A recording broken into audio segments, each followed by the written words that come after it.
Let's make a healthy and easy cake with sweet mangoes and wholesome atta. No maida, no eggs. Here is the recipe for mango atta cake.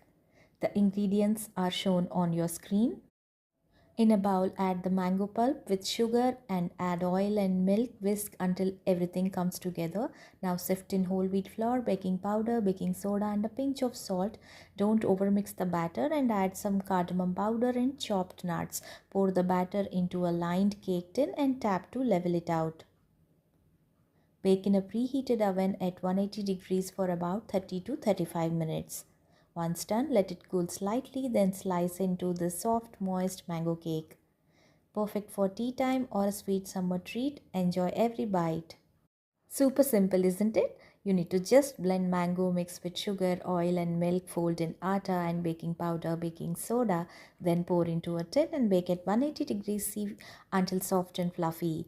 From ripe mangoes to a beautiful soft cake, simple steps, amazing results. Save this recipe and bake soon. Thanks for watching.